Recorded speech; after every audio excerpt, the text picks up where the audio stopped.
Bonjour, bienvenue dans une nouvelle séance de macroéconomie. Dans cette séance, nous allons parler de la propension marginale à consommer et à épargner et la propension moyenne à consommer et à épargner.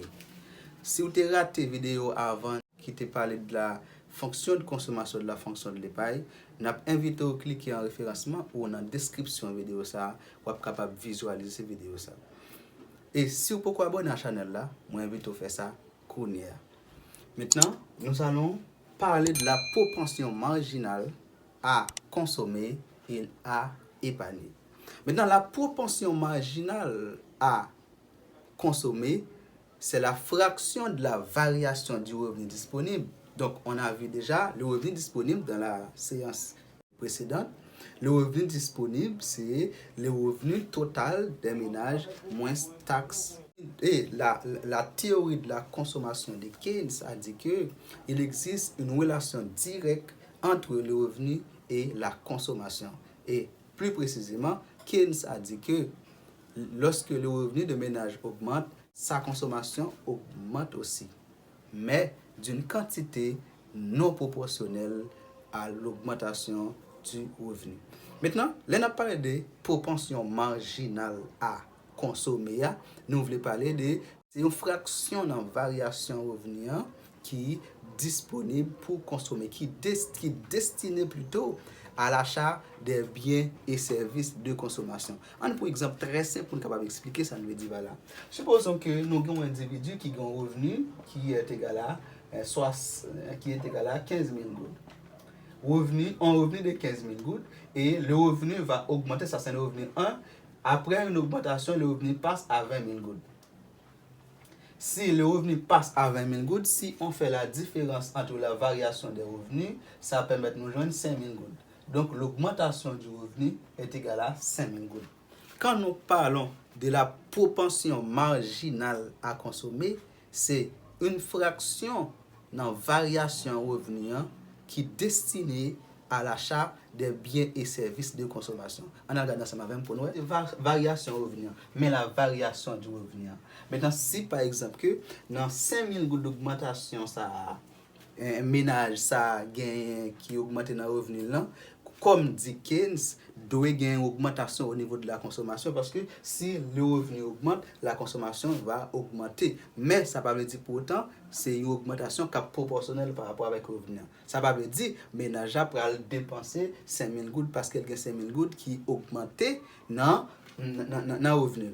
Mais il va dépenser une partie qui est généralement inférieure par rapport avec l'augmentation. Maintenant, ça nous est la propension marginale à consommer. C'est la fraction de 5 000 gouttes, ça n'a pas parlé là, qui est consacrée pour une dépense en pile. Parmi toutes dépenses les gains, partie est consacrée pour les acheter biens et services de consommation. On est capable de dire maïs, moulin d'huile, l'huile, poids, etc., etc. Donc la fraction du revenu, c'est ça, nous la propension marginale à consommer. Comment peut-on définir, alors comment peut-on déterminer la formule de la propension marginale à consommer? La propension marginale à consommer, comme dit ici, c'est la variation de la consommation par rapport au revenu disponible. La variation, ça veut dire qui ça? La variation ou encore la dérivée de la fonction de consommation par rapport au revenu. On désigne par petit ms, petit mc, excusez-moi, petit mp, petit mc, la propension marginale à consommer. La propension marginale à consommer, la variation de la consommation à l'instant T, okay, par rapport au revenu disponible à l'instant T, c'est-à-dire sur une période quelconque. Or, on a déjà la fonction de consommation dans la vidéo précédente.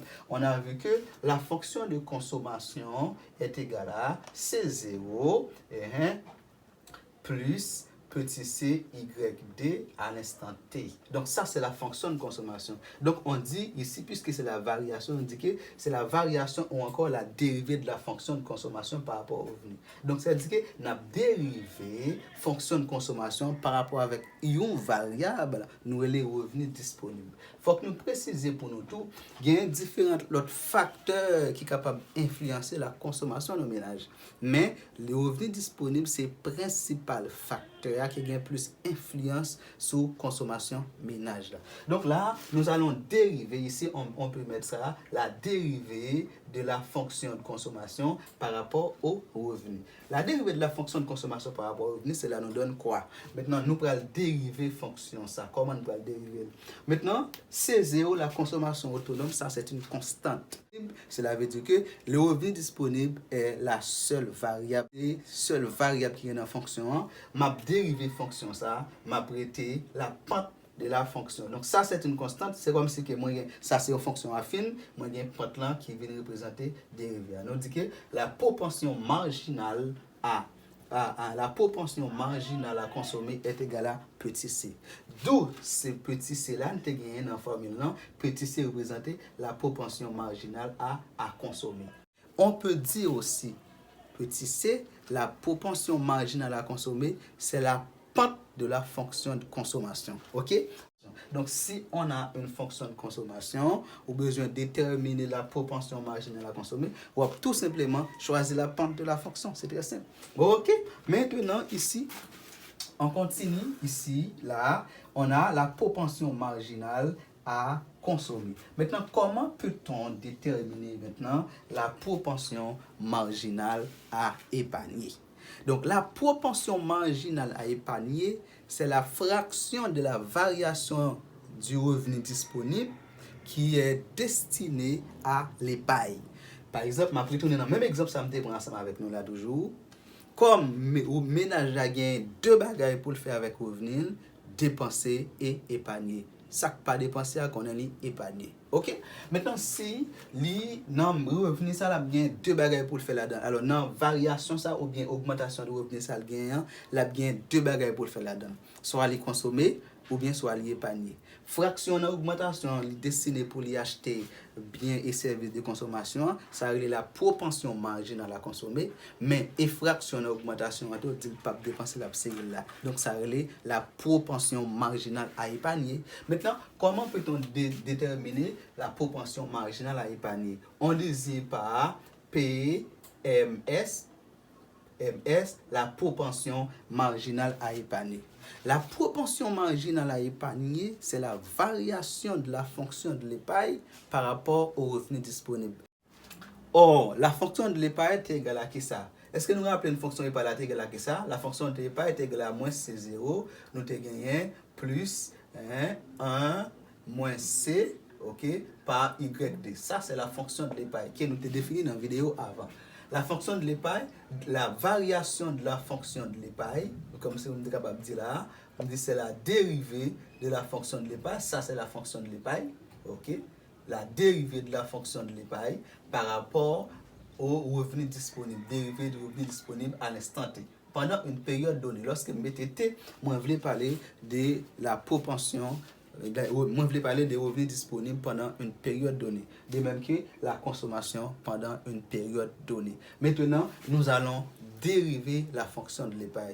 À retenir que ici, C0, c'est une constante. Donc, pour dériver cette fonction-là, la propension marginale à épargner va être égale à la pente de cette fonction-là. La pente de cette fonction, c'est 1 moins C. 1 moins C, c'est la pente de cette fonction. Voici. Ça, c'est la propension marginale à épargner ou encore la fraction de la variation du revenu qui est destinée à l'épargne. L'autre élément que nous allons voir, c'est la propension moyenne à consommer et à épargner. La propension moyenne à consommer mesure la consommation des ménages pour une unité de revenus disponible. La moyenne. Donc la moyenne, c'est-à-dire pour déterminer la propension moyenne à consommer, nous allons faire le rapport entre la consommation par rapport au revenu. Sous chaque unité de revenus disponible, combien qui est consommé en moyenne. Et donc on désire par P grand M grand C la propension moyenne à consommer. Le rapport entre la fonction de consommation et le revenu disponible. Or, on a la fonction de consommation qui est égale à C0 et 1 plus petit CYD à l'instant T ça c'est la fonction de consommation, divisé par le revenu disponible à l'instant T. Donc, si nous sommes capables de chaque de nos paris, nous sommes capables de dire que c'est C0 divisé par C0 divisé par YD à l'instant T plus petit c YD à l'instant T divisé par YD à l'instant T. Et cela nous donne tout simplement, en simplifiant par YD, cela nous donne quoi? Il nous reste C0 divisé par YD à l'instant T, et puis plus petit c qui c'est la propension marginale, propension moyenne à consommer. C0 divisé par revenu disponible plus petit c qui c'est la propension marginale à consommer. Maintenant, et pour la propension moyenne à épargner. La propension moyenne à épargner, on désigne par le grand P et grand S, grand P, grand M, grand S, qui c'est la propension moyenne à épargner. De même que la propension moyenne à consommer, la propension moyenne à épargner, c'est le rapport entre la fonction de l'épargne et le revenu disponible. Là, on a la fonction de l'épargne qui est égale à moins C0, moins C0 plus 1 moins petit c YD à l'instant T, divisé par le revenu disponible. La propension moyenne à épargner est égale à chaque de nos parios, c'est moins C0 divisé par YD à l'instant T, plus 1 moins petit c par YD à l'instant T, le tout divisé par Y à l'instant ici, en simplifiant par YD, il nous reste tout simplement la propension moyenne moins C0 sur YD à l'instant T, et puis le tout c'est plus 1 moins voilà. Ici ça c'est la propension alors. Vous ça bien ici, ça c'est la propension moyenne à épargner. Maintenant, pour conclure, l'autre élément qui est important de souligner pour nous, c'est que la propension marginale à consommer plus la propension marginale à épargner doit être toujours égale à l'unité. De même que la propension moyenne à consommer plus la propension moyenne à épargner doit être toujours égale à l'unité. On allait vérifier ça pour nous ensemble avec moi. On va vérifier que la propension marginale à consommer plus la propension marginale à épargner doit être égale à l'unité. On va vérifier ça rapidement. Ça, la propension marginale à consommer est égale à petit c. Ça est égal à petit c, ok? Plus et la propension marginale à épargner est égale à 1 moins petit c. Ici, nous mettons c 1 moins petit c. Donc, est-ce que ça égale à 1? Maintenant, en simplifiant par petit c moins petit c plus petit c, nous mettons 1 égale à 1. Voilà, jusque-là, nous vérifions que la propension marginale à consommer plus la propension marginale à épargner est égale à l'unité. Et pour la propension moyenne à consommer et la propension moyenne à épargner. On a vérifié ça encore. Donc, la propension, ici, nous allons montrer que la propension moyenne à consommer plus la propension moyenne à épargner égale à l'unité. Nous allons prendre ensemble des valeurs. Lorsque nous calculons la propension moyenne à consommer, ça te nous ça. Nous dit que l'unité moins c'est C0 sur YD plus petit c. C'est ça notre jeune poli. Nous dit le tout plus la propension ici, la propension moyenne à épargner qui est égale à moins. Qu'on a au lieu de plus qu'on a là, m'a dit que là, m'a dit c'est moins C0. Nous dit que moins C0 sur YD à l'instant T, moins C0 sur YD à l'instant T. Ouais, on va mettre ça et puis plus 1 et puis et moins C. Plus 1 moins C. Est-ce que ça égale à 1? Maintenant, nous allons simplifier les deux côtés. En simplifiant ici par C0 sur Y2 et moins C0 sur Y2 et en simplifiant aussi par plus petit c et moins petit c, il nous reste tout simplement 1 est égal à 1. Là, ouais, ce qu'il fallait démontrer, la propension moyenne à épargner plus la propension moyenne à consommer doit être égale à 1, de même que la propension marginale à consommer plus la propension marginale à épargner, cela doit être égal à 1. Voilà, nous sommes arrivés à la fin de cette vidéo. J'espère que ça a été bien pour tout le monde. Si vous avez des questions, n'hésitez pas à les poser dans les commentaires. Merci, à la prochaine.